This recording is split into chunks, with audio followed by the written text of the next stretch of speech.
সিরিয়ার উত্তর পশ্চিমাঞ্চলের শহর আলেপ্পোর নিয়ন্ত্রণ নেয়ার পর এবার উত্তরাঞ্চলের প্রদেশ হামার দিকে এগোচ্ছে বিদ্রোহী যোদ্ধারা। বিদ্রোহীদের হাতে আলেপ্পোর নিয়ন্ত্রণ হারানোর বিষয়টি সিরিয়ার গৃহযুদ্ধের নতুন মোড় হিসেবে দেখছেন অনেকে। এদিকে ইসরায়েলি হামলায় গাজায় একদিনে আরও ১০০ ফিলিস্তিনি নিহত হয়েছেন।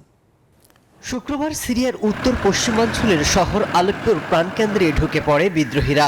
এর পরপরই সরকারের হাতে নিয়ন্ত্রণে আসা সিরিয়ার গৃহযুদ্ধ নতুন করে উত্তেজনা দেখা দিয়েছে। এর মধ্যে আলেপ্পোর বেশিরভাগ এলাকা দখলে নিয়ে উত্তরাঞ্চলের প্রদেশ হামার দিকে অগ্রসর হচ্ছেন বিদ্রোহী যোদ্ধারা।